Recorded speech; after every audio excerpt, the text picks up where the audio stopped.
Impressive win by the Dallas Mavericks tonight. Very impressive. Well, there's good news and there's bad news.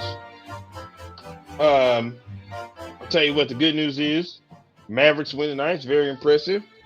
But there may be some bad news for one Miss Carolina Teague because she owes the city of Dallas a visit now that her San Antonio Spurs basically have lost the series to the Dallas Mavericks. So I'm pretty sure she'll be paying that back for everybody. But yeah, man. On a night where KP and Luka both have 32 points, and Luka gets a triple Doncic, as they like to call it, that is pretty impressive. These two were rolling tonight. They were on fire. I don't know what sparked them to play like this. I don't know what sparked them to play like this, but boy, did they get off hot tonight.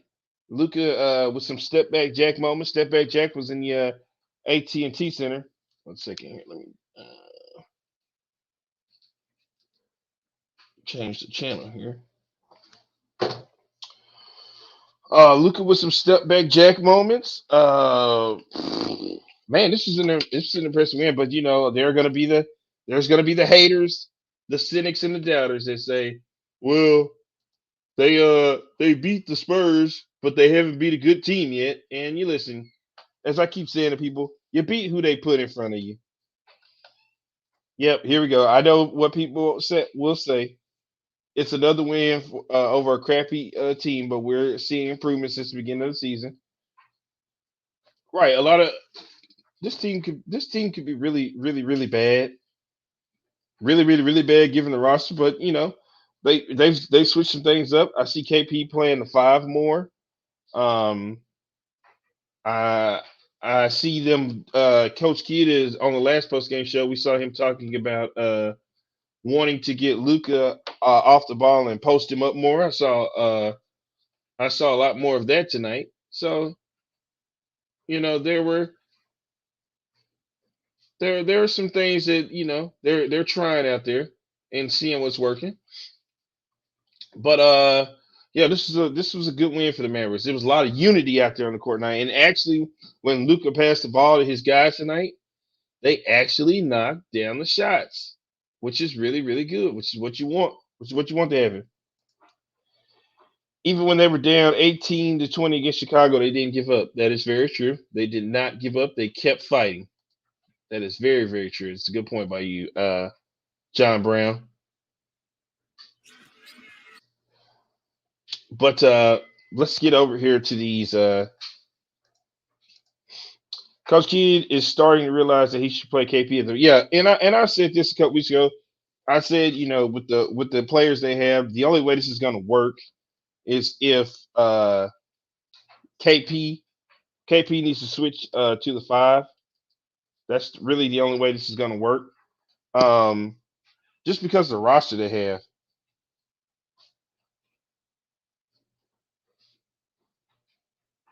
Bobby Jones wants a shout out. Shout out to Bobby. I see you out there, Bobby. My Trojans are still undefeated by district champs over Fairfield. Okay, Bobby. All righty. Shout out to your Trojans. But let's get over here to the highlights, man.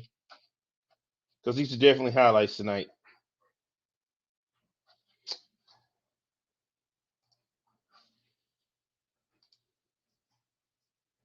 Let's see what we got here.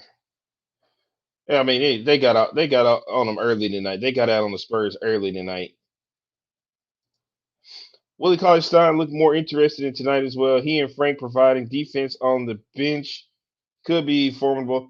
Yeah, this is very true, but let's not get too happy here, guys. This is still a bad roster. There's still some things that need to be worked on. They still need to make a trade. Of course, you want to see KP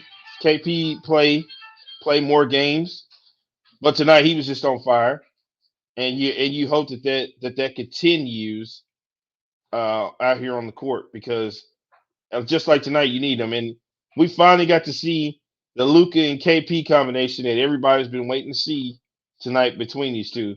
It's like it looked like I think EA said they were besties out there on the court tonight. Luka was cooking tonight. Gave you a triple Doncic, just absolutely amazing. I got nothing against Luka tonight. I'm pretty sure if Billy was here, he'd find some way to hate on that. But there's no player hating for me on old step back Jack tonight. Frankie Nuggets, nice pass. Reggie Bullock. Everybody really had a nice game tonight. Everybody had a nice game tonight. Look at this. Frankie Nuggets, 3. Frankie Nuggets is starting to become look, KP, knocking him down. Knocking him down. He's starting to become that player to where I've said that you can put Jalen Brunson in the starting 5. And if you put him in the starting 5, he's going to be your next up guy off the bench that can give you some energy. I think the Mavericks really do need to start Brunson. And I really like the Luka. Really like the dynamic of taking Luka off the ball, making the post up more. That's really good for this team, given the roster that they have. Because I think Luka's post up game is really good, and I've been saying this for years. After his first year, I realized that they need to find a way to get him to post up, which he started adding to his game. So, when I said it, people over at the Mavericks and thought I was crazy, but now it's funny how we're here, and that looks like a good part of his game that he's actually using. Give me a second here. I'm trying to tweet. Sorry, not tweet. Share this out in all of my Facebook groups, and I'll get to you guys' comments in just a second. Okay, we're good now. It's time to do Dwight Powell and Green for Dragic. That's not going to work. That's not going to get the job done, John Brown. They want more. Luka to KP could be the most said phrase in the NBA this year. I'm kidding. We know we got a ways to go, but like you said, I just want to see improvement. We as fans know it's not a great roster. Yeah. But on nights like this is where you can appreciate it. Frankie is starting to look like Michael Finley a little bit. But people said that about our 2011 roster too. Is that what you do with it? Yes, and you notice that in 2011 roster they made trades. Oh, step back Jack was in the building right there. That was our first sight. Yeah, from the logo running right there. Yeah, in the 2011 team they made trades at the right time to put them over. Okay, Dwight Powell, nice little alley oop. Best game to watch this season? Okay, so far. I don't know. I think that I really like that Boston Celtics game. Boston Celtics, of course, I was in the arena for that one, but that was probably the best game that I've seen so far this season with the Mavericks, especially Luka. Look at that. Look at that ball movement. Look at those shots falling tonight. I know Coach Kid is telling his team, just stick with it. Don't go away from the plan. Stick with the plan. You just stick with it. We got it. Don't deviate from the plan.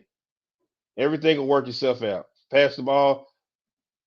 Dorian Finney's how many points did Dorian before I call him this tonight? Okay, he had 15. Tonight he was Dorian Finney Swish. He was officially Dorian Finney Swish tonight from the 3-point line. I think you could make an argument that this was the best put together team game this year. Yeah, I'll go with that. I'll go with that. I know Coach Pop loves KP and Luka. He does. I know he loves Luka for sure. He gets gushy eyed when he talks about Luka. Good play right there.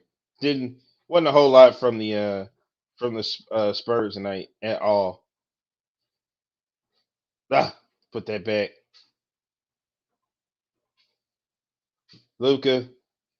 I think we're going to KP here. Oh, nice put back. Nice put up by KP. Nice right there.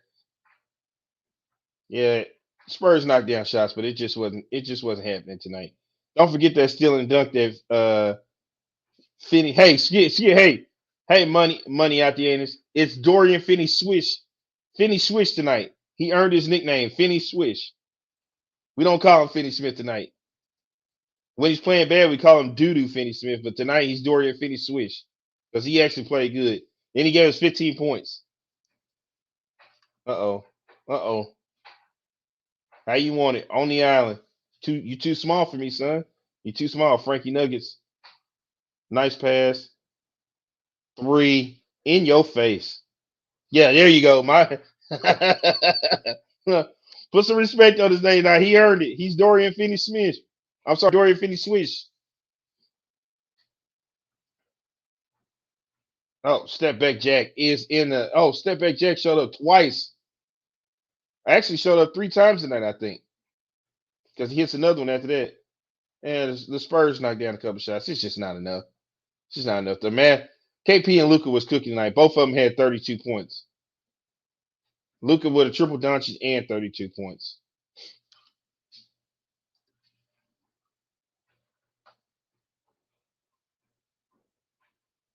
I need to put respect on capital K. Oh, capital K. Capital K on his name night. I thought you called him Capital K. Okay. I was going to say that's actually not a bad nickname. Capital K.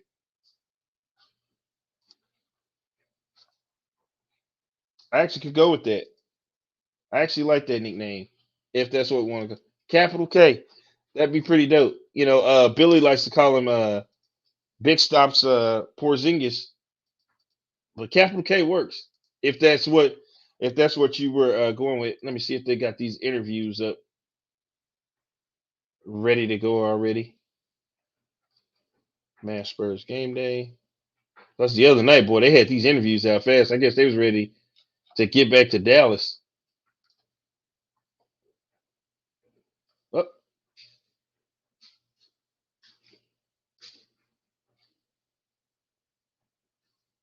we actually do. We actually do. We do have the interviews up ready to go. Okay, so let's I like Coach Kidd. He don't waste any time. When Rick was here, boy, we used to would have to wait for a while.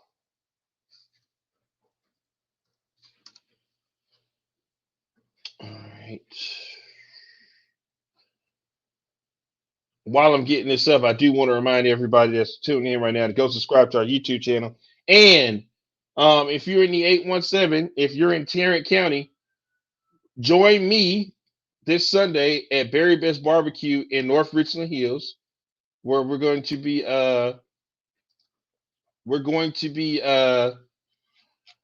doing the Dallas Cowboys post-game show, and I'm going to be giving away 2 tickets to the Mavs Nuggets games this Monday night, and the Stars and Detroit Red Wings game on Tuesday night.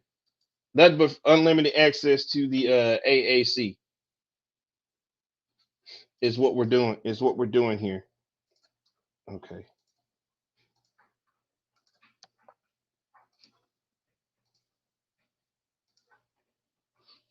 All right. Here's Coach Kidd.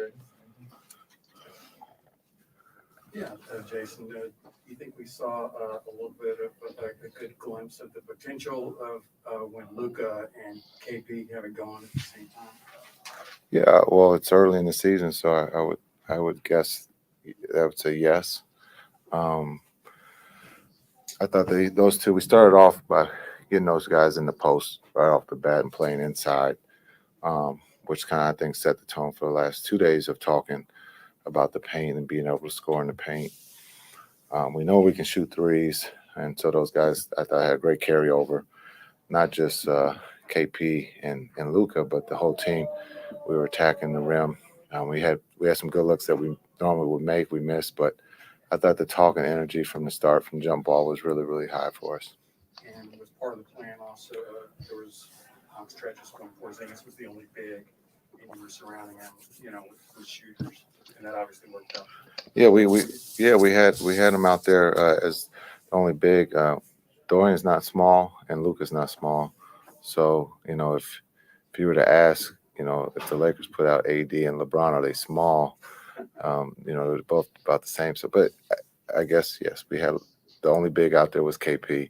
And I thought KP, again, was aggressive from the first play, being able to get him a touch in the post. And even though I think he didn't make it, it just set the tone for him. And I thought, again, he was aggressive while he was on the floor.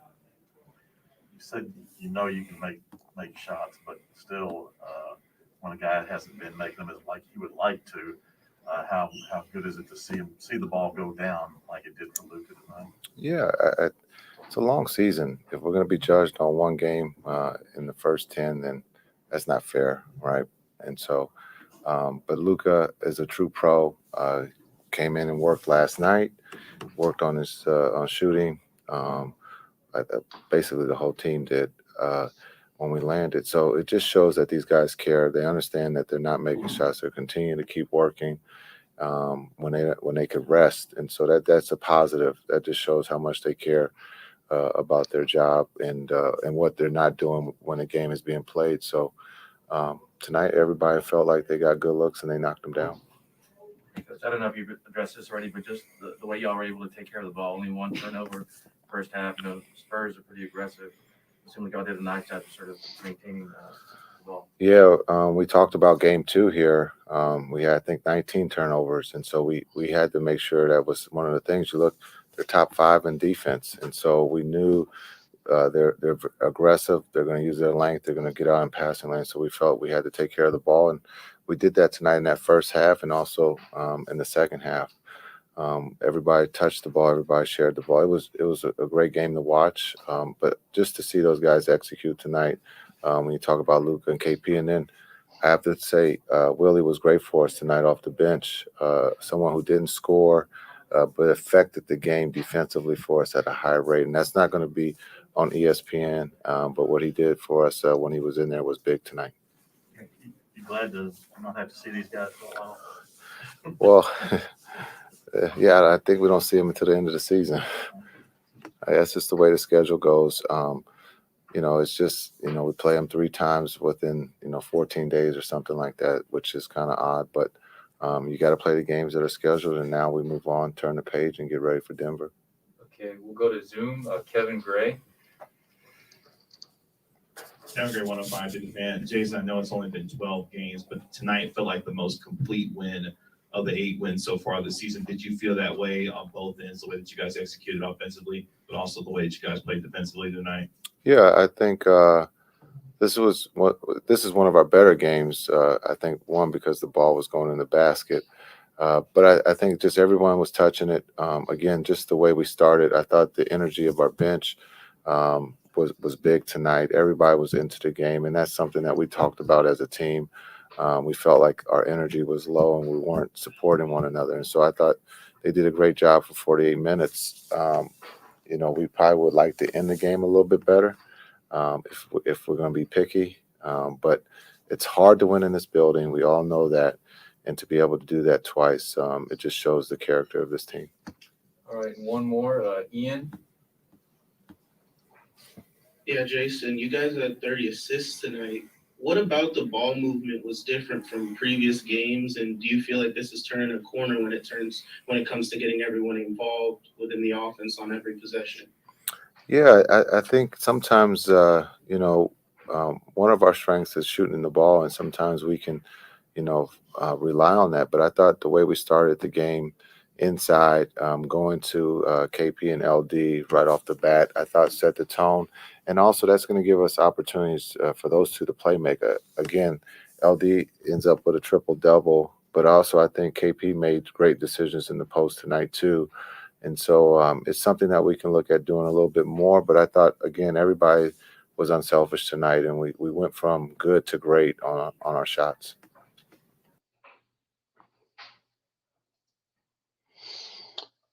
All right, so that was Coach Kidd post-game interview. Now, he said something that I was talking about earlier, to where we were talking about posting up, where he said he wanted to get those guys posted up early, get them going, which is what I said, that we saw Luka off the ball and posting up, like which is what you want. which is what you want. This is Luka's first triple double. I'm glad. I'm glad that the season isn't about his triple doubles again. And Gordon, I put the stream key out if you want to hop on now. I'm pretty sure they'll put the other post game interviews. But right now, we just have Coach Kidd speaking. So as the other ones come in, I'll load them up. But yeah, man, they just there are a lot of people who don't seem to like Coach Kidd, and it baffles me because I'm like, what more do you want? I mean, the man is making the best out of what he has with the roster he has, and he's just doing what he can. And somehow, the Mavericks don't really have a bad record. And last time I checked, I'll check again what their ranking is in the standings. They're the fourth team. They're the fourth team in the West. They're tied with the Utah Jazz at 8-4.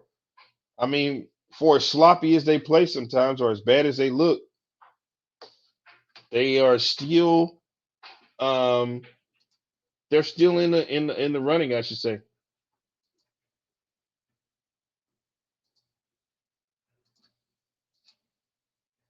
One second.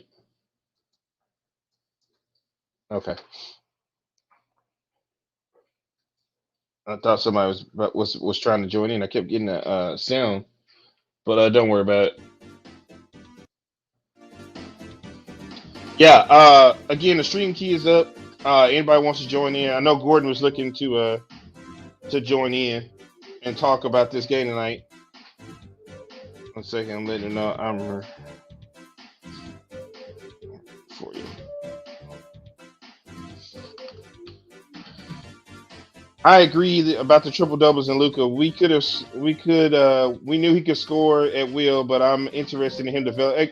Exactly, that's been my point all along. Everybody was so enthused by his triple doubles, but I just was like, man, that's cool and all, but I want dubs. You guys know me. I don't do consolation prizes. I only do dubs. I call it Dub City for a reason. You only get the Dub City with dubs, not triple doubles. Not overhauling the stat sheet. You get the special in Dub City based off the overhauling of the stat sheet. But I need that dub first before you can get into Dub City. But yeah, I just love the way they played tonight, man. They were just all around good. Let me see if they got any more interviews loaded up. Okay, actually we do.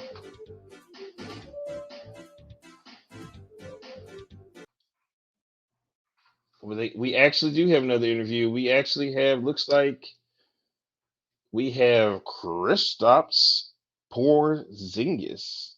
Let's get this up.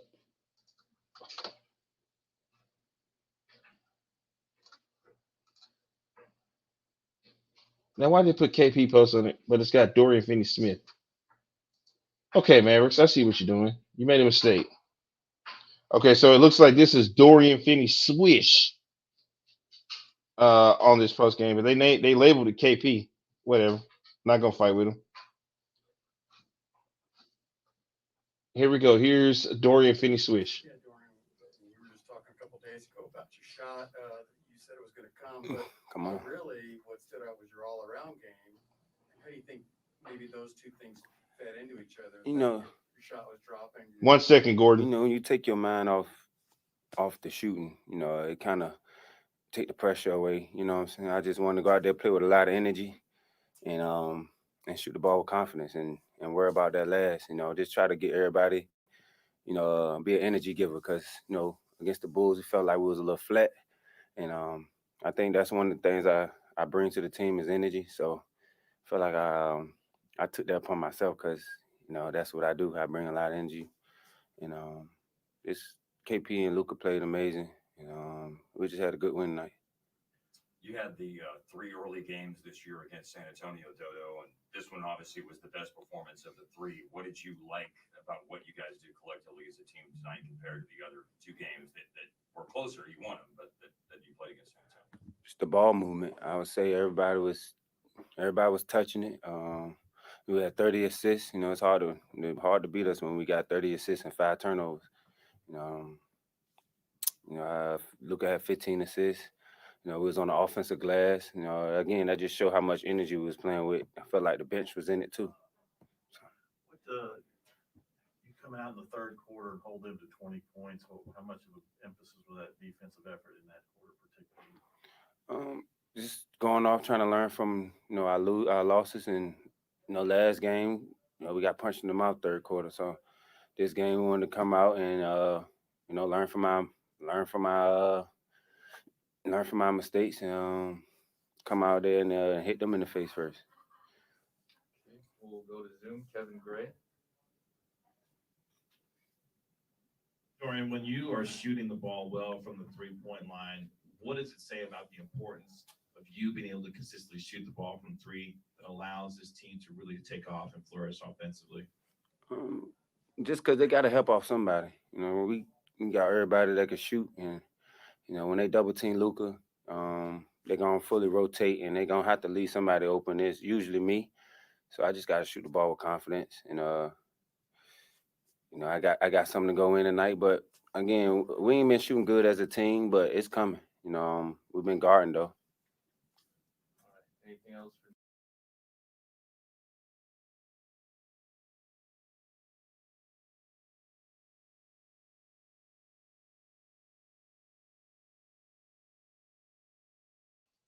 Sorry about that. That was Dorian Finney Swish, as we like to call him. He earned his nickname tonight. If you haven't done so, go subscribe to our YouTube page, bFb DFW, and also join me this Sunday, the 817 Tarrant County. You guys complain that we never come see you. I'm coming to see you this Sunday. I'll be at Very Best Barbecue in North Richland Hills. I'm giving away 2 Mavs tickets, 2 Stars tickets. Okay, 2. And that's for the I'm giving tickets to the Dallas Mavericks Denver Nuggets game on Monday night, and I'm giving tickets away to the Dallas Stars and Red Wings game on Tuesday night. So you get unlimited access to the AAC around here.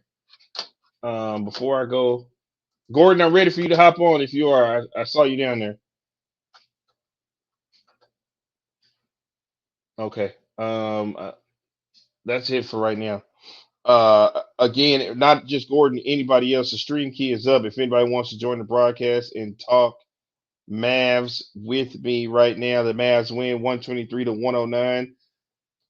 Luka gets a triple Doncic. He puts up 32 points, and KP puts up 32 points tonight, and they look like a well-oiled machine. And I just want to say this about the Luka KP combination that you saw tonight. If they can continue this like they're doing, the Mavs could be a really dangerous. I wouldn't say dangerous. I'm not gonna say dangerous. They could be a really sharp team. I'll say that they could be a really sharp team. And just this is what we've been waiting for to see the Luka and KP dynamic since they've got here. We finally saw it tonight, and it looked really, really, really good. And what's the song? I like it. I love it. I want some more of it. That's where I'm at with it. If they could give it to me again, I like it. I love it. Just an all around good performance for them. Of course, they got the Nuggets coming up Monday night. That'll be a good one. You'll have KP taking on her. You said, all right, hold on, Gordon. I'll send it directly to your I'll send it directly to your deal here. Okay, there we go. I DM'd it to you, Gordon. And if anybody else have a problem getting on, let me know.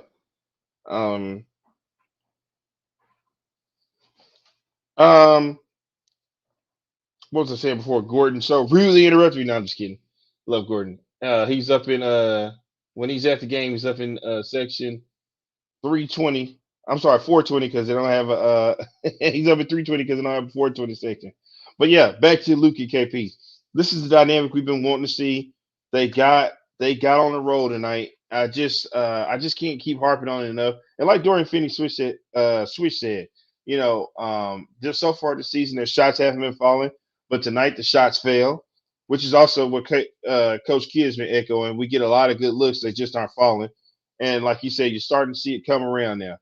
You're starting to see it come around.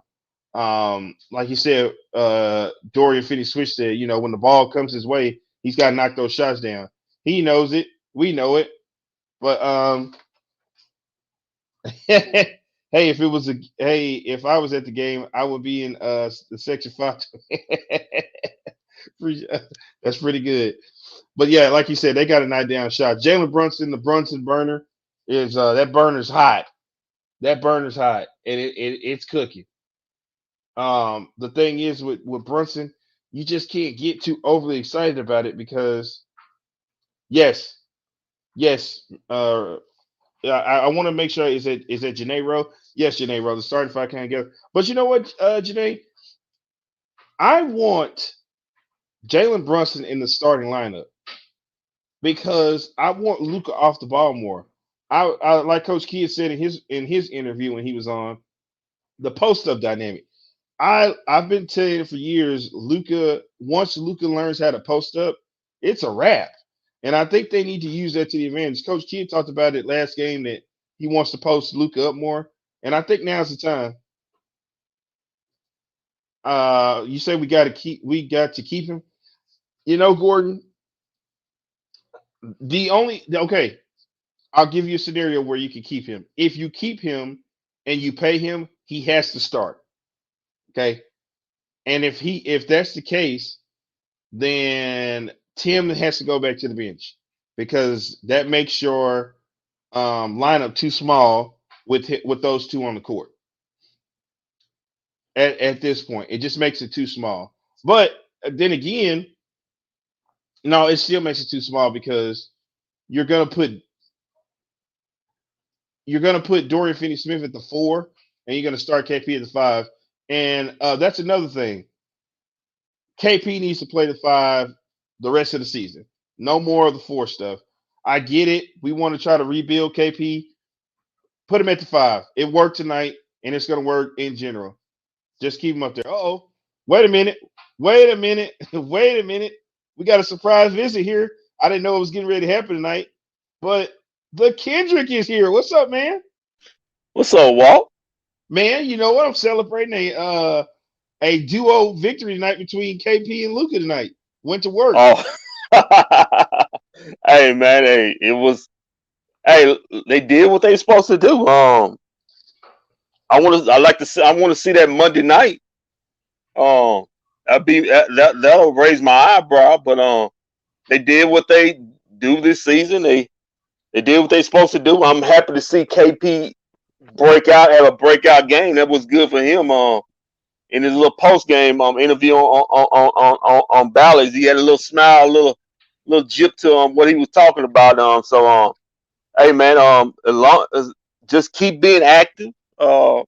It doesn't mean he has to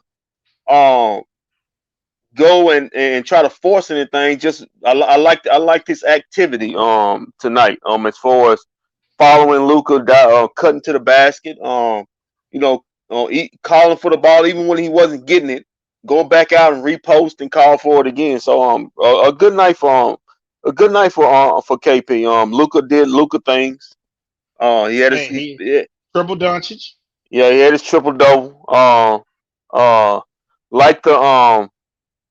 Just like the energy of everybody. Your boy Billy was in his bag. I tweeted you was in his bag today with Dwight Powell. He basically credited in the mid third quarter. He basically credited the whole win to Dwight Powell. Hey, I said Did you see my response to Billy? My response to Billy. What? I told him. I said, listen, you're doing this, but I put up Dwight Powell stats at that time. Let me see if Dwight Powell still had the same stats. Let me go back to Dwight Powell real quick. Let's see if he still had the same stats.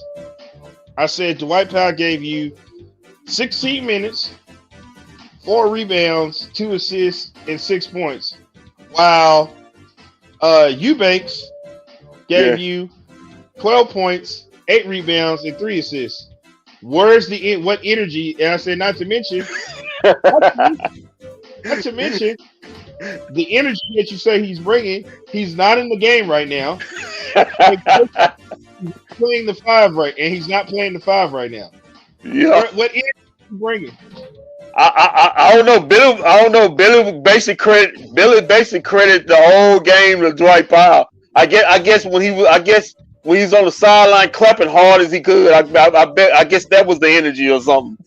When he was out there waving the towel on the sideline. So I guess that's where the energy comes from. Listen, Dwight had 2 okay games. He had a good game last game, even that lost to Chicago. He had an okay game today. As far as activity, we'll see how that energy is Monday night because he's got to go against the MVP.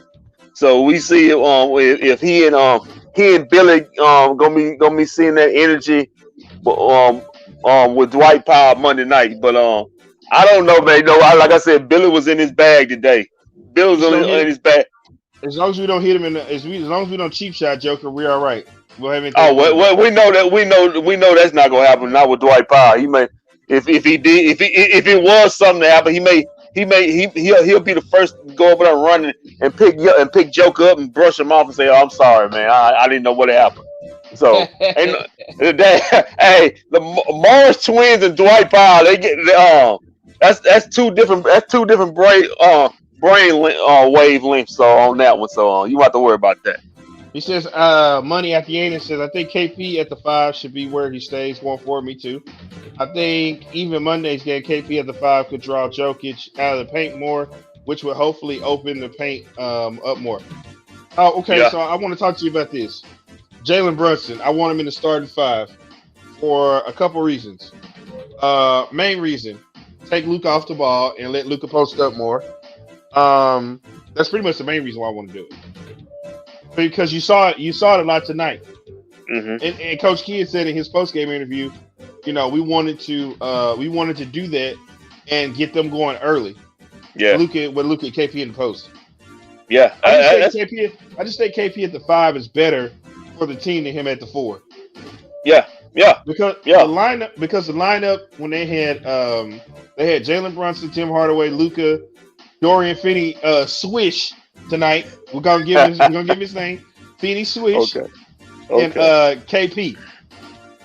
Yeah. Well, hey, that like I said, for my man Billy out there, that is your finishing lineup at the end of games. With Dwight Powell on the sideline waving his towel in his bag.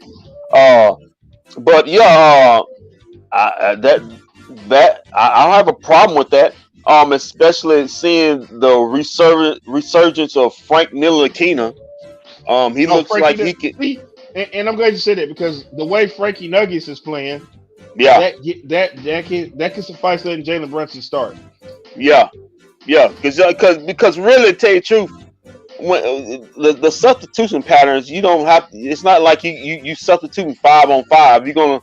If you substitute, you're gonna leave Luka in for extended minutes with the bench players, and then when you take him out, you'll put KP back in. It's just mismatch. So you should never be without Jalen Brunson. You should never be out without a starter in those bench moments. So you don't have to worry about all the people somehow. Well, I don't know if Ntilikina can handle that by himself. I don't think he'd be by himself. I think either combination of Luka or Jalen Brunson will still be in there with him. He says the White Powell, money at the end says the White Powell needs to be at the end of the bench. Way at the end. Hey, now listen, y'all better not make Billy Allen mad up in there now. He already went to his bag talking about the great Dwight Powell. Okay, Gordon. But I was hating on DP7. He showed up tonight. What did he show up at? What did he show up? What did he do? I mean, what y'all describing like he had a 14-12 game. No, I just gave you. Yeah, that's what I'm saying. Y'all acting like he had a big time double. He played 16 minutes and gave you 4 rebounds and 6 points and 2 assists. Yeah, and you know what? That should be his minutes. 16 for 15 minutes. Give me everything you got. You're not going past 15 minutes. Those 15 minutes, blow it out. Whatever you have, and then we'll continue with KP at the 5. But I want Gordon to show KP some love because the other day he was over here hating on big stops, or we might have a new name for Kristaps Porzingis, Capital K. Might have a nickname. Okay. Well, hey, let's. We like I said, he had a best game him and Luka had together since the bubble. Since the bubble. Let's see Monday night. They should be motivated. Because they got the doors blown off against Denver last time they played them. So it should be no lack of intensity. They need this game because, like I said, last week, on the last episode, Walt, I think they probably gonna lose the next 3 out of the next 4 against the Clippers and the Suns. So they need to get this game here. They need to get this should be a high urgency game for them. It's a team that's bunched up with you. Just that you're gonna be, I guess, jockeying for position as far as playoff position going down the season, I guess. But it's a team you need to get a win against, man. You haven't beat a quality basketball team yet. You need to, and don't bring up Boston. I was getting ready to say, man, don't bring it up. No. Did they win tonight? Yes, they did. Okay, yeah. Dennis Schroeder had like 38 points. Did Greek Freak play tonight? No, he did. Okay. All right. Oh yeah, yeah. Okay, yeah. But they need to get a quality win, man. This be game 14. They gonna start the competition. Gonna pick up starting now. So they need to get this. You're at home. This team beat you real bad last time, and you should have some payback in for Monday night. So I expect them to go out there and get a win against Denver. Okay, so with Janae here says, so if you start Brunson, who comes off the bench as a guard if you're starting Hardaway? That would be Frankie Nuggets. I'm okay with Frankie Nuggets. Frankie Nuggets has shown me that he can handle what he's doing out there. Only thing we were really concerned about was his 3-point shooting. As now I don't know what his percentage is, but he's knocking down his threes on Walt. So what we on the second unit? See, we need my guy Mr. Telephone Man back. Can't wait to get him back because the second unit could be Frankie Nuggets, Reggie Bullock. Yeah. Who we put at the 3? What's that guy name we just got with Bullock this season? No, Sterling Brown. He's got a. I don't know what else wing player you're gonna put there. Well, except I was getting ready to say Josh Green, but he's not touching the floor here lately. He's not touching the floor. He's not touching the floor. He's not touching the floor, and then you could go with I guess Dwight Powell and Maxey in the second unit. Or if we ever see him, we can put Moses Brown in. Right. But I don't know. I don't know. He's got that Josh Green disease, I guess, to them. I don't know. I don't know what the problem is. Why he can't see the flow. I forgot about Willie Cauley-Stein. Yeah, everybody forgot about Willie Cauley-Stein. I didn't think he wanted to play here anymore. So yeah. He looked like he wanted to play tonight. He was balling. Yeah, he had a block. He had a block. So Julia says home screen. Okay. That's she said. There's another guy. I know Omi Uriora is new, but he needs to get. Yeah, I'm glad you said that, man. We haven't seen him. We saw him a lot in summer league and in preseason. He's getting nothing right now. And really, this is the part of the year that you need to bring to test your young guys. To give them confidence. Because listen, it's an 82 game season. Injuries gonna happen. You may need these guys for like a 3-game stretch. You know what I'm saying? You may have a break in the season where you have a lot of a string of injuries. So this the time where you need to play your young guys, see what they got, get them some confidence. Get them used to playing with the main 10-man rotation that I guess that kid has, and just seeing what they can do. I have no problem with that. Yeah, I really want to see him play because he's an energy guy. Yeah, big time energy guy. And he look and look at him. He looks like he's a guy. He's a guy that can be it's like he way his shoulders, but he's like a guy that can be an instant good rebounder. And I'm not talking about on the defense. I'm talking about he can battle on the offense end and get rebounds. Feel like when I see him in preseason, he moves people in the paint. When he goes out to get a rebound, he goes out and gets it. Now, okay, I think Kidd is doing a good job getting everyone involved so far. I talked about how I feel about Jason Kidd.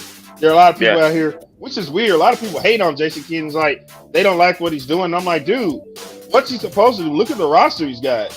Yeah, when you look at his roster, like what's he supposed to do? Well, we talked about this last episode. Him and Nico, this is what they inherited. I mean, right. They didn't build this roster. This roster is what they had. And this idiot EA. Well, Nico and Jason Kidd were here this summer. What did they do? I'm like, bro, it's their first year. Like they didn't get to do anything. Yeah, and in a blink of an eye, they signed Hardaway and they was out of money. So what did you actually want them to do? Don't even remind me. So I mean, they basically was stuck in a hard place. Listen, this team was built poorly by the last regime, and you have to give Kidd and Nico, you have to give them a couple years. Especially Jim, you got to start making an imprint. You just can't sit up there and trash them 6 months into the job. I mean, for what they have, they're 8-4. Surprisingly enough, right. So they're sitting at 8-4. It could be worse. The time with the Utah Jazz right now. Yeah, it could be worse. They could be. Not even that. Like I was like, think about it. James Jones just took over the Phoenix Suns.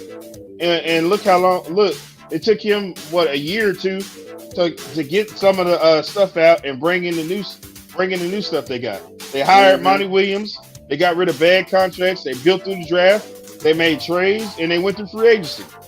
Mm-hmm. Unfortunately, like I told one of my cousins, Nico and Kidd didn't draft Josh Green. No, we did not. And he looks like a bust. I'm just saying, he looks like he may be a bust. No, that was a Rick Carlisle. Ardani pickup. Yeah, that was that pickup. So that's Nico, a waste. Yeah, this year will be Nico's first draft. Yeah, you have to give that man a year or two to let him put his imprints on what he wants to do. You just can't sit up there and trash him and say he's not doing a good job, and he's not even had a full season yet. So I don't understand that. He said, "What Mavs fans don't like winning." No, okay. Here's what Mavs fans do. Okay, I feel like sometimes Mavs fans hang on to Cubans every word. Okay, right. They buy into, Maxey's underrated. Dorian Finney Smith's underrated. Right. Because they'll come back and say, well, see, Cuban and them told us that this is supposed to be this. And I'm like, dude, look at the roster. You can look at the roster and tell you don't need Cuban to pump you up or hype you up to get you to understand, to make you feel like these guys are underrated. They're not underrated. They're not good. If they were on anybody else's team, they wouldn't probably even see the floor or get minutes. Yeah. Cuban is still, I know Bobby V tried to get on and say Donnie was stuck in 2012. Cuban's still stuck in 2012. He still thinks that he can just go get guys and put around Luka. Any kind of guy. Well, and just any spare and just put him around, and that doesn't work. Right. I mean, for all the people that's sitting up here talking about, you down on every word Cuban says. Remember, he was part of the regime Well, he owns the team, but he's part of the regime that got all these players. That got all these players. Listen, right, Mister. Listen. He's Mister. I got the CBA figured out. You guys, Yeah, know, I Remember, I got the CBA figured out now, and then I see how that went. Dwight Howard didn't come here. He had a chance. He didn't come here on 2 occasions. He didn't come here. Chris Paul got traded to the Clippers. Darren Williams was the closest thing to coming here, but Kid was so wrapped up in Shark Tank, he didn't even go visit him. Darren Williams said that past summer. He said that's what made him not sign. Not sign. I mean, so for all these people living down on Cuban word, he was part of the problem here. Now it's his team. He owns the team. He can do whatever he wants. But I think for this team to grow, Walt, he needs to do what we hope Jerry is doing and take a step back. Now, whether he does that or not, I don't know. But I will hope he will take a step back and let Nico, Kid, and Finley run this thing, because he's halfway in and halfway out anyway. He's in Hollywood filming Shark Tank. He's got other projects. Bitcoin is not his new thing here, what he's doing. So, come in halfway and then want to all of a sudden make decisions and stuff like that. And not knowing what's really going on, that's a recipe for disaster. Right. And that's what's been going on here for the last 10 years. And if you don't believe it, look at this offseason. He signed Reggie Bullock and Sterling Brown. And what do you say? What's the first thing you try to say? Oh, these guys are underrated. Yeah. We got 2 guys that are underrated by the league, and they're gonna fit right in here. Yeah. Okay. Listen, if you want to. If it was a spread or a point spread, you go with what the league's saying and not what Cuban's saying, because Cuban been proven wrong more than the league has. That's just for the record. I don't buy everything Cuban says about this team, but I do love Mark Cuban and wouldn't want any other. I'm the same way. I wouldn't either, but Mark Cuban's one of those guys who shouldn't speak a lot. Yeah. Because he thinks he's a better owner than Daryl Morey was a better GM, and I'm just like, dude, you were not better than Daryl Morey. Daryl Morey made moves that actually got his team to the Western Conference Finals. Yeah, but see, according to our boy EA, well, Daryl Morey don't have a championship.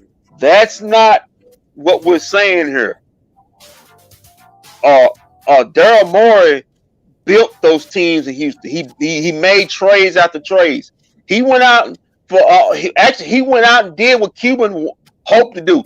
He went out and got Dwight Howard. He went out and got Westbrook. Yep. He went out and got Chris Paul. He went out and got these guys. Mark Cuban, hasn't gotten anybody as far as sustaining out of free agency. I mean, he's done. He did. So like I said, who would you rather have, Cuban as an owner or Daryl Morey as a general manager? I mean, let's remove all the Hollywood stuff and the celebrity stuff. I think that's what people's got their eyes on too much. Let's just go strictly basketball. You will want Daryl Morey. Okay, let's think about this. He let Steve Nash walk. Yeah. Which was the best thing for Dirk's career. Yeah. That was the best thing for Dirk's career, because as great as good as they were together, they were great and far apart from each other, because when you think about it, when they split from each other, they basically ran the league. Yeah. Steve Nash got MVP back-to-back. The Mavericks went to the finals, and Dirk won MVP. Yeah. So those two basically won the league. They ran the league for a minute. Yeah. But I mean, we made this big trade for Rondo. It didn't work. He told us we went for Chandler Parsons. That didn't work. Chandler Parsons was supposed to be some big recruiter to get people like Blake Griffin and stuff here. Yeah. The DeAndre Jordan fiasco where he was signed but didn't sign. That fiasco. Then he went and paid Wesley Matthews more money when nobody was giving. He said, "Let me throw an extra $3 million or $4 million because you decided to stay. And I said, you pay what? So Wesley Matthews was supposed to get a $14 million contract, and ended up getting a $17 million contract. He gave What was Wesley, that? Hold on, yes. He gave Wesley Matthews loyalty money for a guy who hadn't even played on the team yet. This is what I'm talking about. I mean, Jerry used to make a good point. He said the worst thing for an owner to do is to let his anybody head of a business is let their money get mad. And Cuban's been accused of letting his money get emotional and let it get mad or happy and whatever. And it's gotten them into trouble. You remember the Rodrigue Boubois fiasco? He's untradeable. Yeah. He's untradeable. I don't know whether it was true or not. The Carmelo, when he said it, I wouldn't trade Rodrigue for Carmelo Anthony. That ridiculous saying. I mean, and it goes on and on. I'm not trying to go to a Cuban bash in here, but he was a part of this last decade of basic ineptitude, along with Rick and Donnie, Mike Fisher, the trio trust. There's no other three guys that you would trust more than. I said, really? Roddy Buckets. They did call him Roddy Buckets. Roddy Buckets. You remember he had that 40-point game against Golden State, and boy, they thought he was right. He came after this game to straight a straight dud. Rick Carlisle hated Roddy Boubois. Yeah, but hey, when the boss man forces things on you, and he did, to not to be in defense of Rick Carlisle, but it was a lot of stuff that was forced on Rick and forced on Donnie that you just don't do. But they had their own warts also. But okay, to Janae's point, check this out. Kristaps Porzingis is the second player that he's ever gave a max contract to, and Luka is the first highest paid player he's ever paid. Yeah. So you remember with the Dirk contracts, Dirk really could have asked. Dirk could have really asked for the moon, but he kept giving them discounts for them to try to go champion. Remember, go championship, go free agent chasing. And because it was a time where it was him and Kobe. Him and Kobe were the highest paid. Yeah. And he was like, "Nah, I don't need to be the highest paid." Yeah, because he gave money back so they can be more flexible and trying to get free agents, which never came here. But I like I said before, Walt. I would like him to just take a step back and just let Nico and Kid just run this thing. And if they don't do a good job, be fired. You know what I'm saying? I mean, I'm just saying, if you don't good job, you fire. But let them run it. Like what all the stuff we're hearing about with Donnie, where he had the Chandler Parsons fiasco and all this. Bobby V. That was some. I mean, that just don't happen in team. That just don't happen in business and stuff like that. When you're running a team, that's kind of stuff. No, that's weird, man. That stuff don't happen.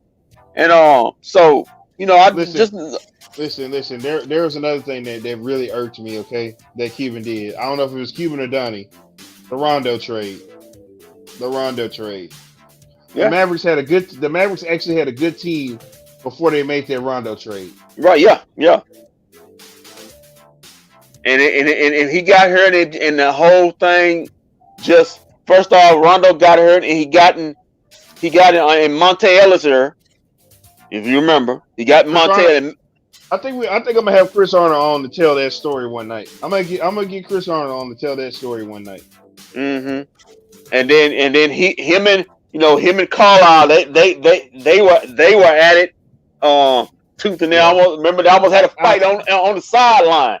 I'll never forget when Rondo didn't cross the line. Yeah. Rick Carlisle looked at Rondo and said, "Sit your ass down." Yeah.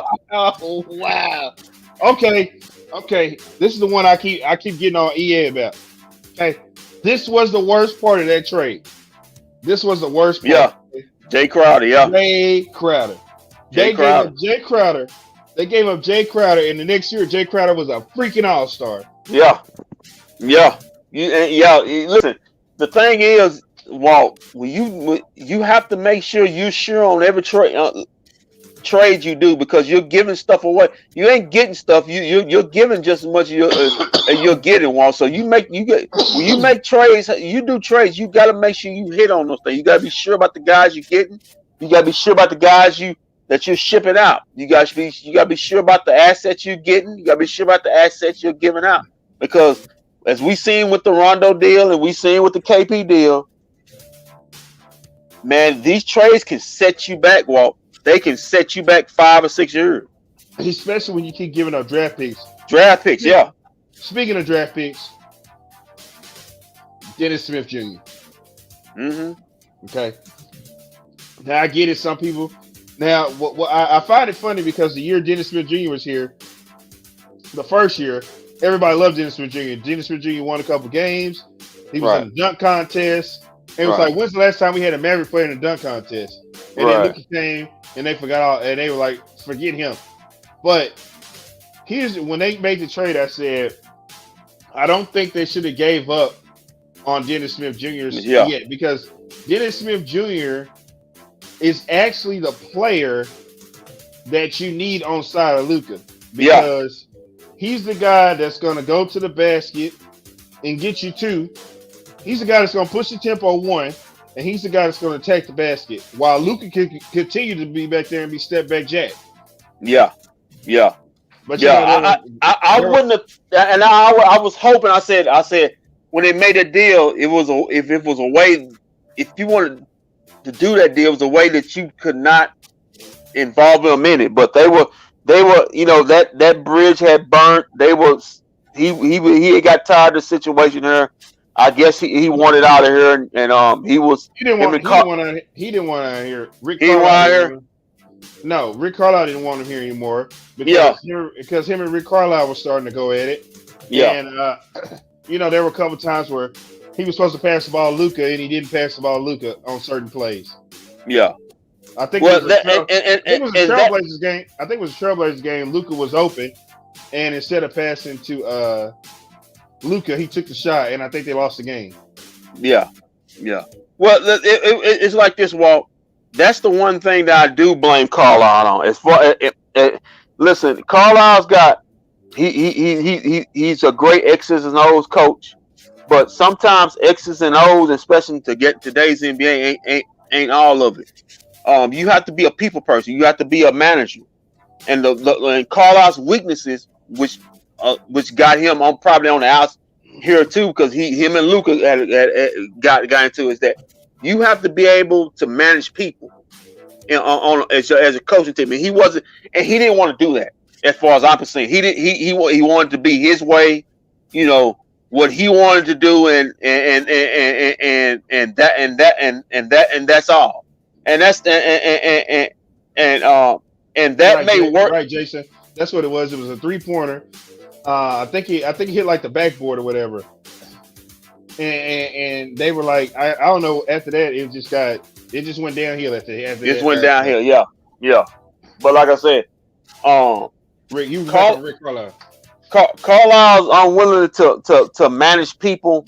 We heard the stories about him with Charlotte. I don't know who that center was. That way he got kind of pissed Luka off when he was kind of bullying Charlotte and Metry. Charlotte. Charlotte Medry, the instrument of destruction. Yeah, he was kind of going overboard as far as criticizing, using him as a whipping boy. That kind of pissed Luka off because Luka was a good friend of him. And we heard about tirades after games with Carlisle because something didn't go right. But the reason why DeAndre Jordan got traded too, because him and Rick was getting into it at practice. Yeah, and that's the reason why I said Indiana was the best thing for Rick to go, because listen, he's not going to Boston and sitting up there and telling Tatum or Brown, oh, now I want it done like this. They go get him the hell up out of there. You're not finna go to Milwaukee and tell Greek Freak, no, I want it done this way. We're gonna totally switch the whole thing up and get into like a pissing contest with him. Indiana's the best place for him. There's no superstar there. There ain't no ego. It's just a bunch of B players, B or C players out there. And Cauley can be what he always wanted to be when he played. He could be the face of the team. Because he never could. He never could when he played. Real quick, let's go over here to the numbers real quick. As I said, Dorian Finney Switch, 15 points tonight. That's why he got the name. That's why he got the name Dorian Finney Swish. KP, 32-7. Do you think we see this can we see this on a consistent basis, or is this just a no? No. But if we listen, back to what, 10 or 20 points tonight? Listen, he had a good night, but I'm not looking for him to get, because he was hot tonight. But if he can get, listen, what I need KP to be is be a 21 to 23 point scorer and get 9 to 10 rebounds. I don't think that's asking too much for a guy getting paid that kind of money. He gave you 7 off 32. Yeah, it's fine. That's fine. But I'm not looking for KP. I'm not looking for KP to get 32 a night. To be 32-7. If he's that, then we can start changing our projections of what the Mavericks going to be this year. For real. But I need him to be 20 to 23 and 9 to 10 rebounds and a couple blocks or a block and a half. That's not asking too much for him. The White Pal, 6.4 rebounds. Yeah, you get all you go. Hey, we let Billy we let Billy go on with that. Really regretting reading that stat. I could have skipped over that stat. Just saying. Because it ain't gonna change. Triple Doncic, 32, 12, and 15. We saw step back Jack 3 times tonight. Tim Hardaway Jr., he was not 3 to Hardaway tonight. 5 points tonight. Bad night. I need him to be better. Yeah. I need him to be. Listen, brother. I'm a Hardaway fan, but brother, I need you to be better than that. I need you to. I need you to at least get your 3 to Hardaway is what we need you. I need you to at least get your average you had last season. He's not even at his average last. It's still early. He was at almost 17 points a game last season. I think he's right 15. So he's not even at his average last season. You got your money. I need you to be better. Okay. I need 3 to Hardaway. Back. The Brunson burner heated up again tonight. 17 points. He's been the most consistent player this year. Really, he has been. By far. And I just want to say this. My broadcast partner on a show I do called The Clear Path, Kevin Gray, he's out here doing some front running for of course I know about front running. I do front running all the time, but we do know that. Yeah. He's been doing some front running for Jalen Brunson, okay? And earlier today I was out G-Bag Nation was out at Mansfield at Fat Daddy's, and I rolled by there. And, Brian Broadus and Gavin Dawson, they were out there praising Kevin Gray for what he was saying about Jalen Brunson. It made me so sick that I was in the back of Fat Daddy's throwing up all night. Because I was like, you guys are praising this front running that Kevin Gray is doing for Jalen Brunson? And I'm like, listen, I like Jalen Brunson, but let's not get too carried away here, okay? Jalen Brunson does not need to be carrying this team, okay? We got 2 guys that we're paying big money, as Jerry Jones said about Dak Prescott position. We're paying a lot of money. We're just spending a lot of money at a certain position right now. That needs to be doing that job. Okay, about having a backup quarterback. We're spending a lot of money at that position, and we needed to work at the regular position, not the backup position. Okay, but I'm saying that to say, he's saying, I think he had something about Jalen Brunson, save us Jalen Brunson or something like that, and I'm like, listen. That can't be the motto every night. Okay, Hey, we're spending if you got, we're if you, spending a lot of money on two guys that we don't if need you, Brunson to be having that many points. if you guys save us Jalen Brunson, well, Walt, you're gonna get exactly what you want. You're gonna be in the lottery this upcoming season. Well, you know me, I love the draft lottery. You know, the moment I find out we got a draft pick, I'm scouting. So And I was looking earlier because I was wanting to see where March Madness is at this year, and I noticed that they're gonna have the first and second round at the Dickies Arena in Fort Worth, and then they're gonna have the Sweet 16 and the Elite 8 is gonna be in San Antonio. One of the brackets is gonna be in San Antonio. I was like, okay, I might be making a trip back to San Antonio if that's really going down. okay, I'm gonna be out there scouting and watching. Okay, yeah, big up the Funky Town, man. Got a tournament, got a tournament site in your city, man. You can bet I'm gonna be in the Dickies Arena again. I went. Me and Tobias went to the Dickies Arena back in July when WWE came for a pay-per-view.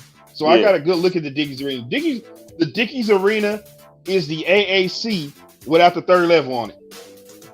Oh, okay. It looks exactly like the AAC, just without the third level. I promise. I kid you not.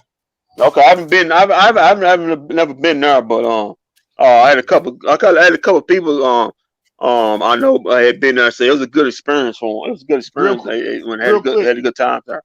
Speaking of Fort Worth, join me Sunday. I will be at Very Best Barbecue in North Richland Hills, okay? The 817 is constantly on me about how I never come out and see them. bFb never comes out and sees the 817. Tarrant County, I'm coming to see you on Sunday. I need you there. Big Wolf's coming. Big Wolf's coming. I'm coming, baby. Not only am I coming, I'm giving 2 Stars tickets away to the Detroit Red Wings and Stars game on Tuesday night, and I'm giving tickets away to the Mavericks and Nuggets game on Monday night. All you got to do is show up, see me at Very Best Barbecue, and I'll tell you how you can win 2 tickets to a Mavs and Nuggets game and 2 tickets to a Stars and Red Wings game on Tuesday night. Come see your boy. I'm out there. And he's gonna be front running as usual. Yeah, that's how be front running. And Very Best is giving away 2 barbecue plates. Come see me Sunday. I will be in the house. I will be doing Cowboys Falcons postgame show from there. Sunday. Yeah, come see me on Sunday. live from Funky Town. I'm gonna be in the funk. 817 Tarrant County. Get at your boy. I'm coming. I will be in the house. Hold on, let's get back to these numbers real quick before we get out of here. Reggie Bullock, he was right on time with his 7 points. Frankie Nuggets, 6 points. Listen, this Sterling Brown deal is really starting to irk me. 3 points. 3 points. I could, you know what? I shouldn't even finish the rest of those stats. I shouldn't even finish that. Listen, you got Sterling Brown on a you mid-level deal, so that's basically what you're getting from him. Mid-level. I did want to ask what's the reason Trey Burke's not playing? I know he ain't. Is it because he ain't got vaccinated? What's going on with that? Oh yeah, Trey Burke. Well, yeah. Frankie Nuggets is here. Okay, we're not gonna see him. Okay. Not gonna see him. Just asking. I mean, you know. Just ask. Frankie Nuggets has got all his minutes. Well, he got him there because he's been playing good, man. So yeah, big up to Frank. Listen, Steph Curry is killing the Chicago Bulls right now. Steph Curry has 37 points. You know, the Chicago Bulls. Listen, the Bulls. Listen. Yeah, listen. Let me tell you something.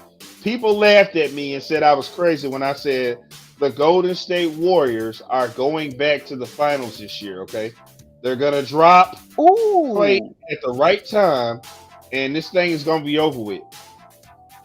I believe you. Let me check out the standings real quick. I think they're the number 1 team in the West. Yes, they've got the best record in the NBA. Yes, they're 10-1. Okay, They are 10-1. And the reason I said this was because I said that when you have a guy like Draymond who has bought into playing the point guard position and Mhm. saying, I'm not focused on scoring. I want to make sure that my guy, I have the best shooter in the world, and I want to make sure he gets the guy. And that guy is playing off the ball. He's already Right. fast. He's already fast. You can't guard. Did he just hit another three? Yep. And I also had Steph Curry's That's the MVP. that's the front runner for the MVP.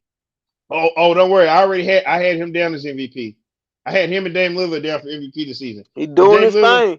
The Dame Lillard one that probably ain't gonna happen, but that Steph Curry one is definitely happening. And you know what the key is, Walter, to their success? And listen up, Mark and Cuban. These past 2 years while they were struggling, they were developing their young guys. Right. They were drafting. Right. And developing. And now those young guys now got a sense of how the league is, and now they're starting to excel, in their role. And so now the Golden State Warriors got another set of young players, young playmakers, and when they drop Clay back in there, man, you thought it was scary. You thought it was scary back then. It may get real scary. Even I got to give a shout out to my Christian rapping protege here. I'm guessing what's going to lead to this next is he's probably telling me he's coming to get a haircut tomorrow. I can only imagine, but I definitely want to give him a shout out. If he would give me his information, I'd probably promote his CD and his gospel stuff. But he's a young kid. These youngsters they don't provide information. So maybe maybe if he wants to promote his stuff, he'll provide it right here on the stream, and I'll put it on the screen for him. God, kids today. Kids today. I love him to death. I took him under my wing because I love him to death. But Gordon, I don't know what you said. No, I don't know what you said. No, you didn't. You better go back and roll tape on me. I said the Golden State Warriors are going to the finals, and I said Steph Curry and what's the name? Steph Curry or Damian Lillard were going to be MVP this season. Well, you cancel Damian Lillard. I got prediction he might get traded. He's not getting traded. He's playing like a guy that look like he may want to get traded. No, you know what's gonna happen. You know who's gonna be out of there. Chauncey. Chauncey's the guy that's about to get fired if it don't turn around. That'd be a shame. I hate that for Chauncey, but I don't know. They got a situation down there in Portland, man. It's just not they look like a team that hanged on to too many of the players. They had that run to the West Finals of what was that, about 2 or 3 years ago, and they should have realized that was as far as they can go with that group of players, and they kind of kept them, and now they kind of like stuck with those bad contracts, kind of like I wouldn't say like the Mavs, but they kind of like the Mavs. They stuck with a lot of guys with bad contracts on their team. So okay, so this I've said this and I think Charles Barkley has kind of echoed the same thing. Damian Lillard and CJ McCollum just don't work. And I say that because CJ McCollum doesn't know how to let Damian Lillard be great. Okay. 2 things he doesn't do. Okay. When Damian Lillard comes down and shoots a 3, he feel like he got to come down and shoot a 3. If Damian Lillard cross somebody up and go to the basket, he feel like he got to cross somebody up and go to the basket. When all he needs to do is when Damian Lillard's on the floor, you need to become a spot up shooter. Right. That's all you need to do. That's all you need to do. But no, he wants to do too much. So for him, I'd take him in a heartbeat. Yeah. I take it. So I'm actually going to say that because I was thinking about some KP. If we were to trade KP, where could we send him? And I said maybe Portland. Maybe Portland would take him for depending on how bad they want to get rid of CJ McCollum, they take him. But I also had I had another one. I was thinking about this earlier. I said, you know what? I wonder how bad Boston wants to give up what's the name? Jalen Brown. And what's his Uh, contract situation? I don't think Because yes, but I don't know. Boston I don't really know. needs Boston needs a big. Yeah, but I don't think it had to be a lot more than just KP. I don't know if the Mavericks have the draft capital because they're gonna want something. You know, they need a big, but you talking about Hey, KP hey, and maybe hey, two hey, first hey. round. The Celtics owe us one for that Rondo trade, okay? No, Hey, I know. No, I know Boston didn't let their best player walk, but Boston, they're Jason Tatum and Jalen Brown are another pair that doesn't work together. let me ask you this, Walt. Let me ask you this. I keep pondering in my head. What about Pascal Siakam Who? out of Toronto? Oh, Pastor. I said that this offseason, I said I if think the that Mav- deal could work. I said if you're gonna trade when that especially when they add Dragic, I said Yeah, you can do a KP and you be giving Jalen up. Brunson. Yep, you give up Brunson for Pascal Siakam and what's the name and Yeah, Dragic. you might have to throw in some cash or maybe a second round pick because I don't think they know a first need to be gone through that. But I think that deal can work right there, and that give Toronto their future point guard. That give Luka the guy he wants, Yep. and I think a better fit Pascal Siakam a better fit around Luka, and they give KP what he wants, his own team, because Um, he will be the main focus on that team. this is Shane asking this question. What about we should have got Lonzo? I told you we should have got Lonzo, but what did Pascal say? Well, I mean not Pascal. What did Mav fans and everybody tell me? He's no good. Lonzo's no good. And I told you, y'all are crazy. That kid, first off, works his ass off. Okay. Look at Hmm. him from the time he got here to where he's at now. I said Hmm. that kid plays defense. He's a good ball handler and he Yeah, makes the right pass. yeah, Yes. yeah. He's Brain. and one thing about it, what I love about him, he's a big guard. Right. He's a And I big guard. He's got size. and I said if you don't like Lonzo Ball, you don't like basketball because that is my kind of point guard right there. I like pass Hmm. first point guards. I don't like score first point guard. I'm old school. I like my point guards to have triple doubles. I want them to have, when I say triple doubles, um, I like my point guards to have like around 10, 11 points, maybe about 15 assists, and maybe about 10 or 11 rebounds. That is a quality deal for me with my point guards. And that kid there, everybody dislikes him because of his daddy or whatever. And I'm like, man, just take that just take that out of the scenario. Take that out of the equation. Take his Right, daddy out of the equation. Look at him as a player. He is an all around good player. right, right. Yeah, He yeah. can And he's the type of sometimes player. He's the type of player you can put on any team and he'll be just fine. yeah, and sometimes it's I think today's NBA is so impatient. Sometimes it take guys a minute or two, to find a footing. What they nobody's gonna. Not everybody comes in the leagues all of a sudden become an all-star. It takes some of these players a couple years to find their footing or what suits them as far as what they like to do and what the niche in the league is. And it took Alonzo a while just to find out who he is. He had to bounce around a couple teams, but he's in a good place. While I'm hearing, he's in a good state of mind. You know, Yeah. he can do. He's at a team where he can do what he's supposed to do, and Right. that's And he's away being. from it. He's not in LA, he's away from his daddy. Yeah, yeah. I think when he went to LA, they tried. I think they wanted to make. I think they tried to make him like a combination of Magic and Kobe. They wanted him to score. And Lonzo's not a scorer. Lonzo runs a team. He's not a scorer. I Right. think they were looking for him to score 25 to 30 points and get 12 assists and 12 rebounds. No, Lonzo's gonna give you a line. Looks like you say he's gonna give you 13 to 15. He's gonna give you 9 to 10 assists. He's gonna give you um averaging maybe about 7 to 8 rebounds. You know, if it's really gonna get, he can get you a triple double. That's what's gonna be his niche as far as in the league. Now his Well, brother's more of a scorer. his brother's all around. Yeah, his brother's got a scoring gene. He wants to score.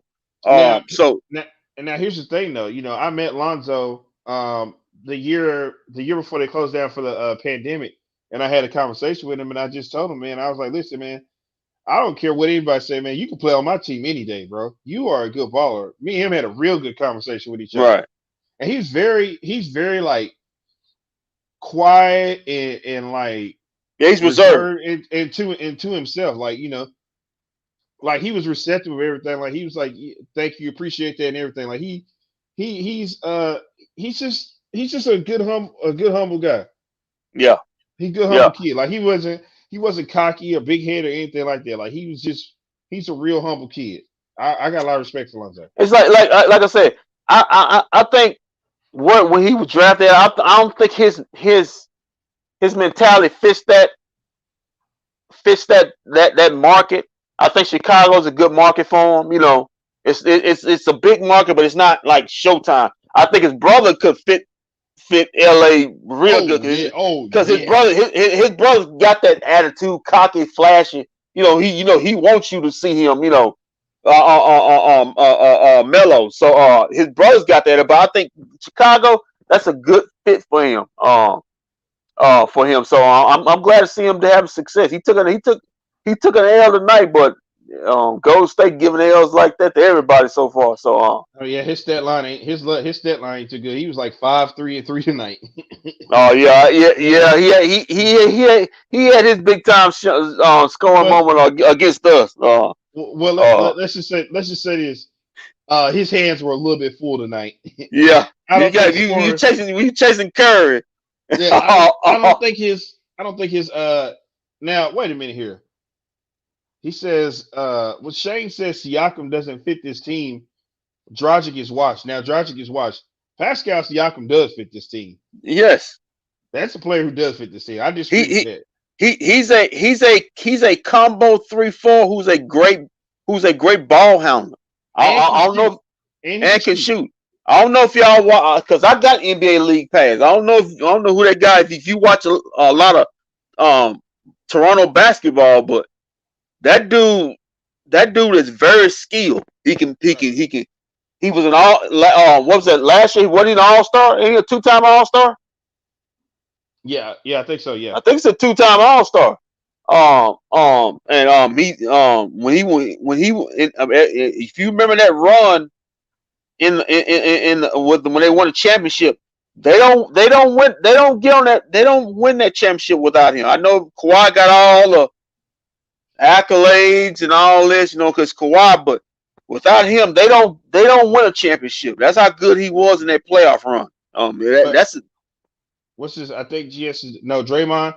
Draymond is playing the point guard. Yeah, Draymond's your point. He's your point forward. Yeah, he's still for sure. He's just not changing where the Mavs team is headed. No, he's not gonna put you over the top. But you can put him and Luka together, and they do some pretty good stuff.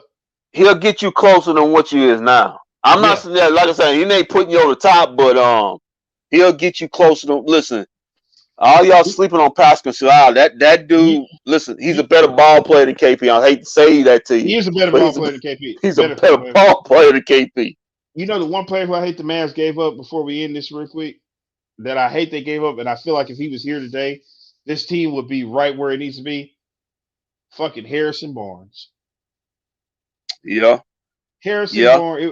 If you just think about this, if we would have kept Harrison Barnes, we'd have kept Dennis Smith Jr. We had Luka, and then we wouldn't have KP. Okay, let's just scrap Dennis Smith Jr. So we have Harrison Barnes, Luka, and KP. That actually would be a good lineup right there. And look at it this way, Walt.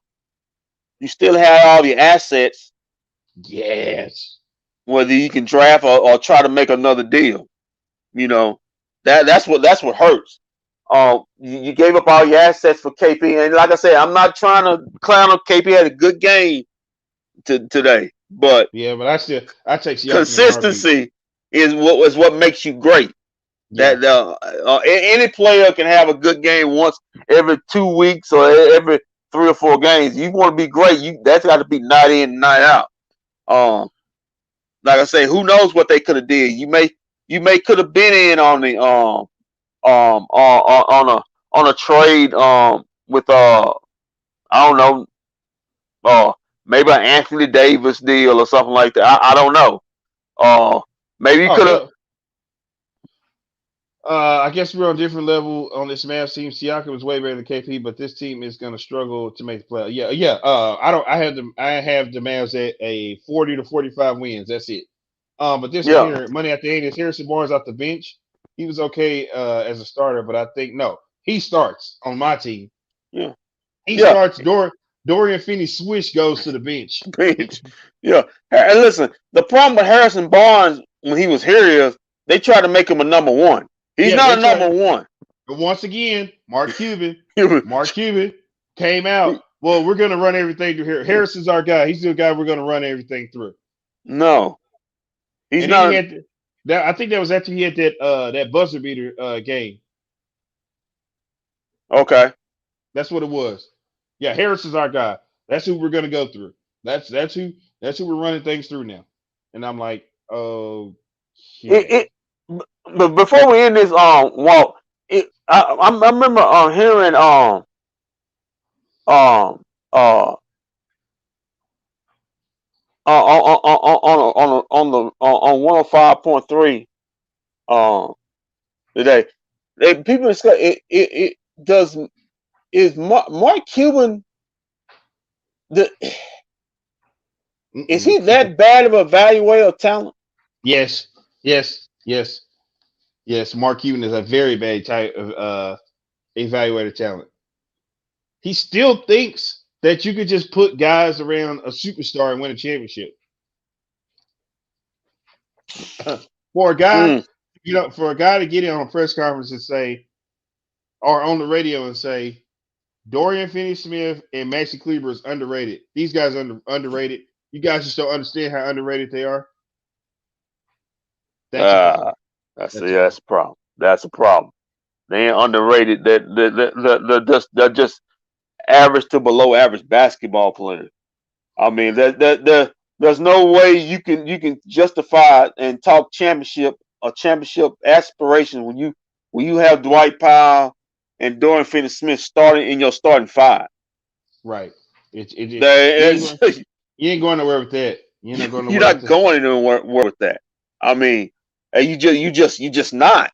I mean, they'll have their games, and when Dorian had a good game tonight, but he's still shooting under 30% from three. Right, and then after the season's over, where he gets up on the post game, the exit interview, say, well, our role players just didn't knock down their shots. Well, you signed them. Remember, they're underweight. You signed them.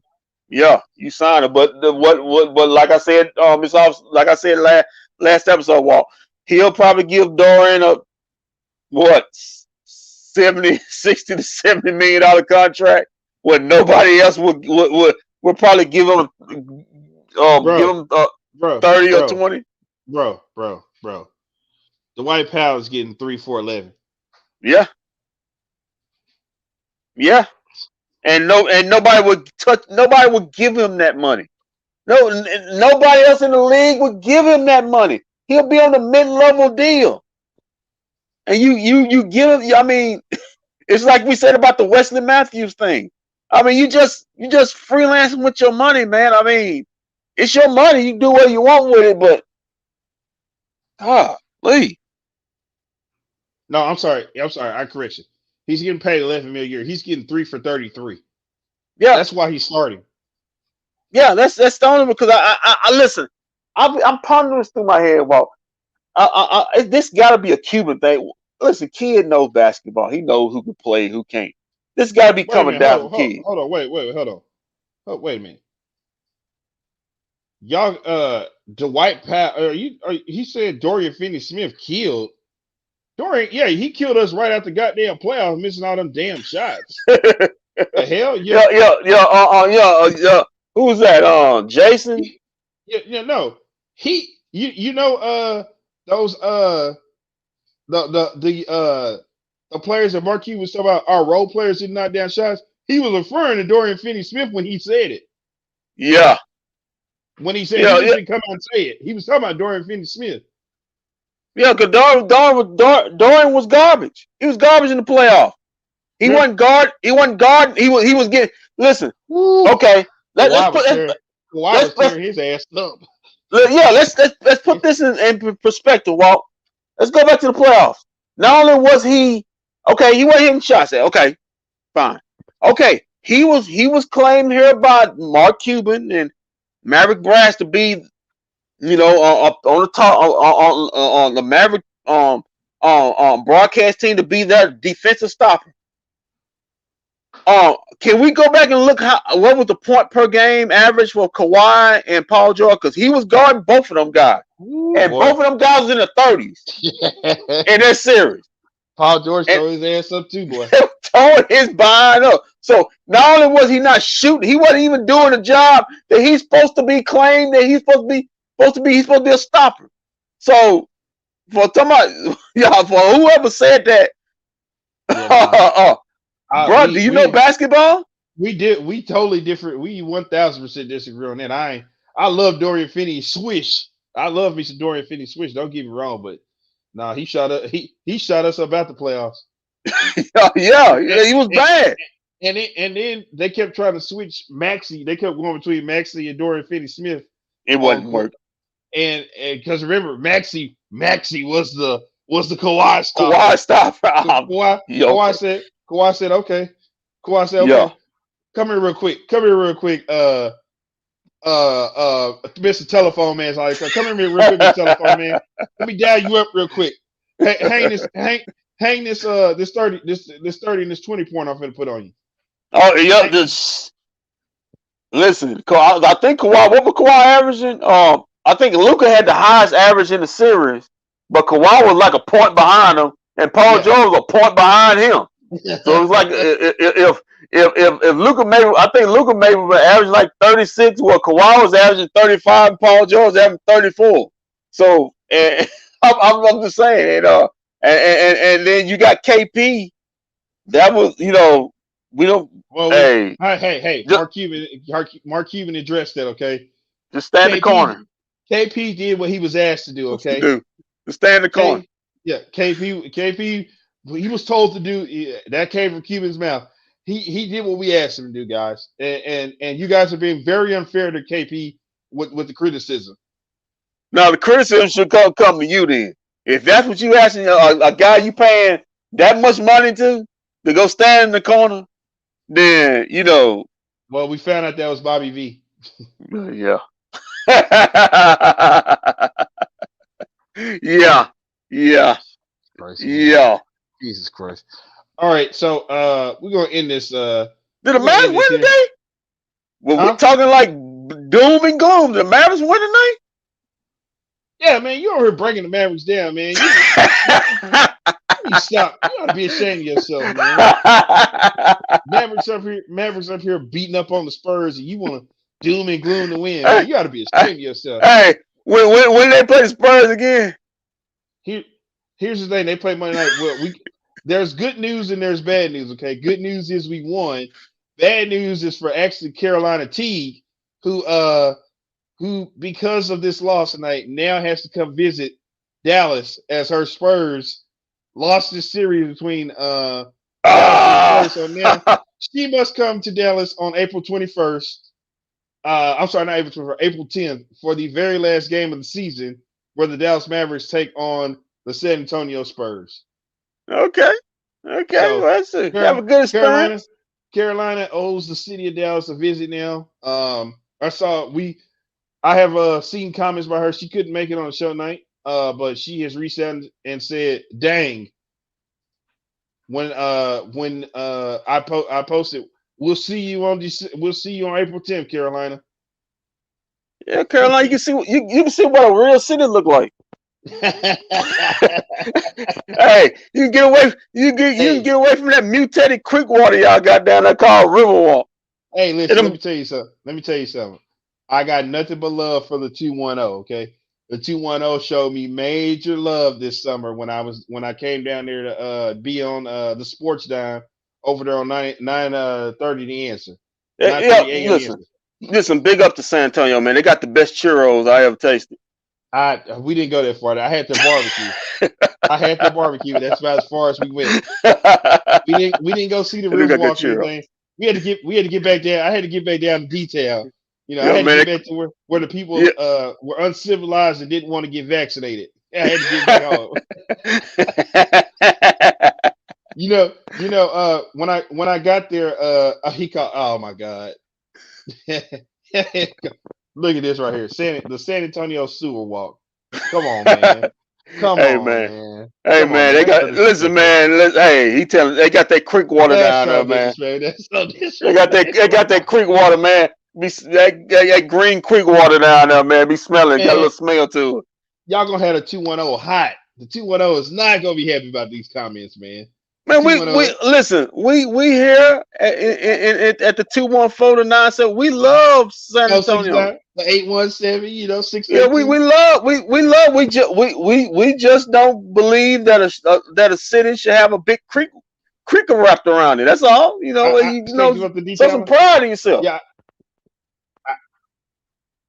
what I was telling the story about how when I got down there after we finished, San Antonio tried to make me an offer uh to stay, and I told him, hey, I don't think you can cut a check big enough to get me to come down to stay in San Antonio. Ah, God, I can't give up this detailed lifestyle, baby. It's all I know. I'm born and raised in the D, baby. I'm born and raised in the D. You know what I'm saying?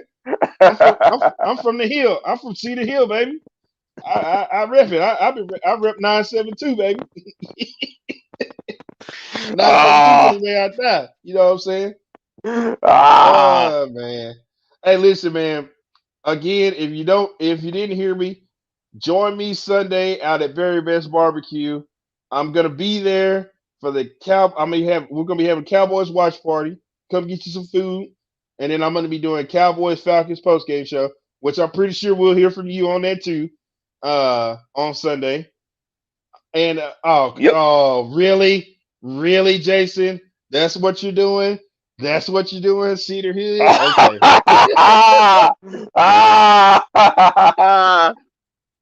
All right, that's fair. That's fair. That's fair. Okay. All right. That's a good one. That's a good one. And I've heard Cedar Hood and they call us Cheater Hill.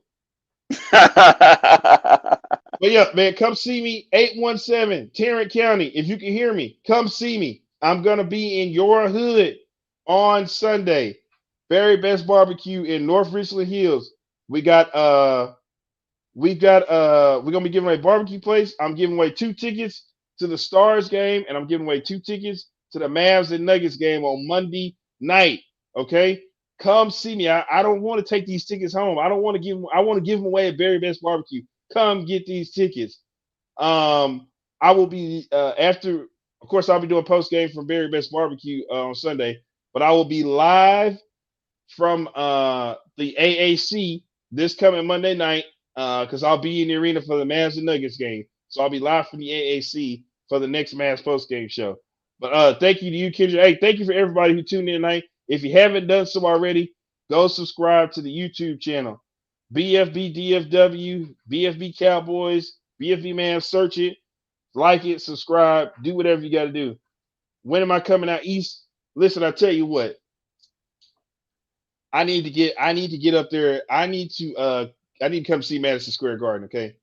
I need to come see Madison Square Garden. But I need to get around to a whole bunch of places. That's more up north.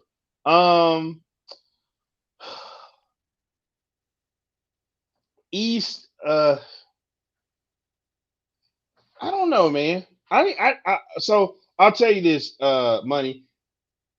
I need to for what I need, I want to go to visit every arena. Is what I want to do. Mm. Oh, you talking about east of the Metroplex? Oh! Don't worry, we setting that up too. Matter of fact, right now after this one, after Barry Best, in a couple weeks, I'll actually be in my hometown of Cedar Hill. Um, doing a post game show for another 12 o'clock game. We got two more 12 o'clock games. Washington and the Giants. So for one of those games, I'll be out in Cedar Hill, and then I'm gonna be making my way around to. I'm actually thinking I'm gonna see if I can hit up Sports City over there in Mesquite and see can I get something going over there. If I can go over there and do post game and do a ticket giveaway, I think Sports City would love to have me in there. You know, Sports City has got a lot of my money during the UFC days back in the day. In some of the fights, that's where I used to go at. But yeah, man. Uh, So yeah, man, I'm gonna be around. I'm gonna be around town here pretty soon. I know at one I'll be at Palmer's Chicken for one of the 12 o'clock games too. That's off Mockingbird. oh, Palmer's Uh, chicken, man. That's good food. yeah, Palmer's hot Nashville Chicken. I'll be Mm-hmm. there too doing a post game. It'll be whichever one I don't go to Cedar Hill for. I'll be at one of those for a 12 o'clock game. But yeah, man, we gonna be out here in these streets, man. We coming to see the people. We've been locked in the house for a year, and now it's time to get out and see the people, man. And hey, if you come to a Mavs game, you'll see me there. Just hit me up. I'll come down and find you, and I'll come hang with you. Look, all you gotta do is hit your boy up. Hey, Kendrick, thank you for joining me tonight. Thank you for everybody who tuned in.